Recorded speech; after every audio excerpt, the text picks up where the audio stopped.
श्री कृष्ण के जन्म से पूर्व देवताओं ने गर्भस्थ परमेश्वर की स्तुति की थी। ब्रह्मा वैवर्त पुराण तथा श्रीमद् भागवत पुराण में यह स्तुति अलग अलग वर्णित है। आपके लिए यह दोनों दुर्लभ स्रोत यहाँ पर प्रस्तुत हैं। एक दिन देवताओं ने कंस के कारागार में आकर स्तुति की थी, जो गर्भवती नाम से विख्यात है। गर्भवती देवताओं द्वारा की गई स्तुति एवं प्रार्थना भगवान श्री कृष्ण महादेव के घर में प्रवेश किया। तब सभी देवताओं गण यही स्तुति करने लगे और अच्छे आशीर्वाद देने लगे।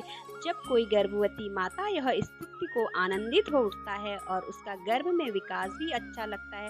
हकीकत में गर्भवती वह स्थिति है जिसमें हमें यानी कि गर्भवती माता को कैसे वाला चाहिए और इसका वर्णन प्रस्तुति एवं प्रार्थना से करना चाहिए। उसके लिए श्री कृष्ण की यह गर्भ स्तुति करनी ही बहुत लाभदायी होगी। अगर गर्भवती माता यह स्तुति रोज सुनती है और करती है तो अवश्य उसे मनचाही संतान प्राप्त होती है। उसके जीवन में अवश्य ही श्री कृष्ण जैसे गुणों वाला संतान आता है। श्रेष्ठ परमेश्वर जैसा संतान हेतु देवताओं ने श्री कृष्ण के लिए गर्भ स्तुति की थी, लेकिन इस पृथ्वी पर इस कलयुग में एक माँ ही श्रेष्ठ संतान हेतु घर पर स्तुति अवश्य कर सकती है। भगवान शंकर और ब्रह्मा जी के खाने में उनके साथ नारद आदि वे लोग मधुर वचनों से सबकी अभिलाषा पूर्ण करने वाले श्री कृष्ण इस प्रकार की स्तुति करने लगे। प्रभु सत्य संकल्प सत्य की प्राप्ति का श्रेष्ठ है। इस सृष्टि के पूर्व प्रलय के पश्चात और संसार की स्थिति के समय उपस्थित अवस्थाओं में भी आप सत्य पृथ्वी जल तेज वायु और आकाश इन पांच मंत्रियों को आप ही के कारण और उन्मुख अंतर्यामी रूप से विराजमान भी आप इस दृश्यमान जगत के परमार्थ स्वरूप आप ही मधुरवाणी और संगत दर्शन के प्रवर्तक भगवान आप बस सत्य स्वरूप ही हम सब आपकी शरण में आए हैं। इस संसार की उत्पत्ति के आधार एकमात्र आप ही इसका प्ले होता है और आपके ही अनुग्रह से इनकी रक्षा भी होती है। जिनका चित्त आपकी माया से आवृत हो रहा है, इस सत्य को समझने की शक्ति खो बैठा है, वही उत्पत्ति स्थिति और प्रलय करने वाले ब्रह्मा आदि देवताओं को अनेक लेते हैं। तत्व ज्ञानी पुरुष जो सबके रूप में केवल आपका ही दर्शन करते हैं। आप ज्ञान स्वरूप आत्मा चराचर जगत के कल्याण के लिए अनेक रूप धारण करते हैं।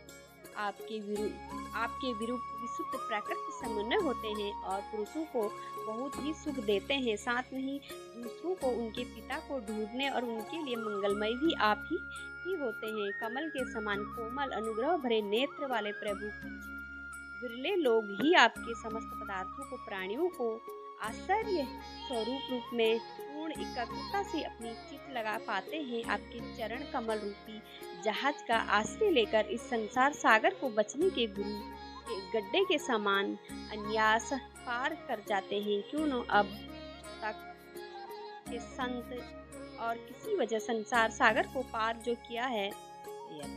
परम प्रकाश स्वरूप परमात्मा आपके भक्तजन सारे जगत के निष्कपट प्रेमी सच्चे हितैषी होते हैं। वो स्वयं तो इस भयंकर कष्ट से पार करने योग्य संसार सागर को पार ही कर जाते हैं, किंतु और उनके कल्याण के लिए भी वे यहाँ आपके चरण कमलों की नवा स्थापित कर जाते हैं। वास्तव में सत्पुरुषों पर आपकी महान कृपा होती है। उनके लिए आप अनुग्रह स्वरूप हैं कि कमल नयन श्री कृष्ण जो लोग आपके चरण कमलों की शरण नहीं लेते हैं तथा आपके प्रति भक्तिभाव से रहित होने के कारण जिनकी बुद्धि शुद्धि नहीं है, वो अपनों को झूठ मूठ मुक्त मानते हैं। वास्तव में तो वह बहुत ही वे यदि बड़ी तपस्या और साधना का कष्ट उठाकर किसी प्रकार ऊंचे से ऊंचे पद पर पहुंच जाते हैं तो भी वहां से नीचे गिर ही जाते हैं। परंतु भगवान जो आपके अपने नीरज जिन्होंने आपको चरणों में अपनी सच्ची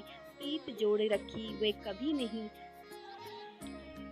न विमानों की भांति अपने साधन मार्ग से गिरते नहीं हैं। प्रभु वे बड़े बड़े विघ्न डालने वालों की सेना के सरदारों के सर पर पैर रखकर निर्भय भी चलते हैं। कोई व्यक्ति ने उनके मार्ग में रुकावट नहीं डाला है, क्योंकि उनके रक्षक तो आप ही हैं। आप संसार की स्थिति के लिए समस्त देहधारियों को परम कल्याण प्रदान करने वाले विश्व तत्वमय सच्ची न सच्चिदानंद परम दिव्य मंगलमय परम दिव्य मंगल विग्रह प्रकट करते हैं। इस रूप प्रकट होने से ही आपके वक्त वे अष्टांग योग तपस्या के द्वारा ही आराधना करें। प्रभु आप सबके विधाता, यदि आप यह विषय तत्व अग्नि स्वरूप न हो तो अज्ञान और उसके द्वारा होने वाले भेदभाव को नष्ट करने वाला और ना ही किसी को ना हो जगत में दिखने वाले तीन गुण आपके ही और आपके द्वारा ही प्रकाशित होते हैं। यह सत्य है, परंतु इन गुणों को प्रकाशित व्यक्ति से आपके स्वरूप करो अनुमान ही होता है, वास्तविक स्वरूप का साक्षात्कार नहीं होता। भगवान मन और वाणी द्वारा केवल आपके स्वरूप का अनुमान मात्र होता है, क्योंकि आप उनके द्वारा दृश्य नहीं, उनके साक्षी हैं। इसके लिए आपके गुण, जन्म और कर्म आदि द्वारा आपके नाम और स्वरूप का निरूप नहीं किया जा सकता। फिर भी हे प्रभु, आपके भक्तजन उपासना आदि क्रियाओं द्वारा आपकी साक्षात्कार तो करते ही हैं। जो पुरुष अपने मंगलमय नामों और रूपों का श्रवण, कीर्तन, स्मरण और ध्यान करता है और आपके चरण कमलों की सेवा में ही अपना चिन्ह लगाए रखता है, उसे फिर जन्म मृत्यु रूप संसार के चक्रों में नहीं पड़ता।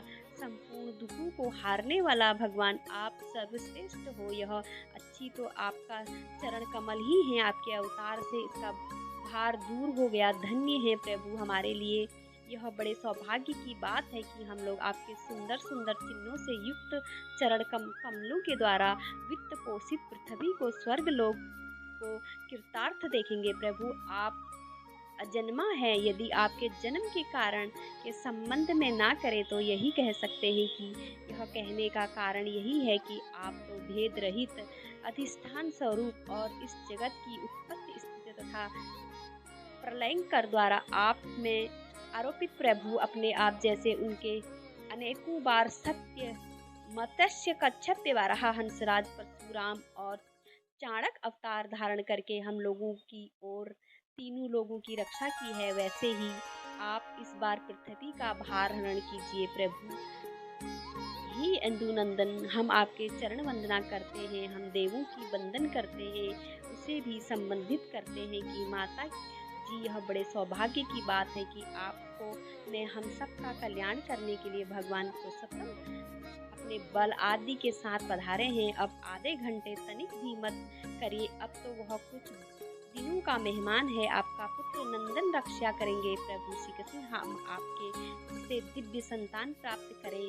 अंत में इतनी प्रार्थना अवश्य करें, यशोदा नंदन आरती वंदना सदी माँ तुम्हारी है, हम सबको आपका प्यार मिले, बस विनती यही हमारी है। नारायण है, मधुसूदन है, अर्जुन रखा वृंदावन, हम सब पर दया उपकार करो, हम पर विश्वास करो, बस यही हमारी जगन्नाथ त्रिलोक विश्व रचिता मन मोह हो। श्री ब्रह्मा तुम्हारी स्तुति करे, अब स्क्रिप्ट तुम्हारी कृपा, तुम्हारी उपदेश वास्तुवे जगत पे लोक कल्याण करो। सब कृपा तुम्हारी लक्ष्मी पति मोहन ब्रजवासी, हम सबको आप किराए मिले, बस विनती यही हमारी। यह श्रवण आप हमारे पर कृपा करें, हम इस ज्ञान प्राप्ति की भेंट प्रदान करें। धन्यवाद।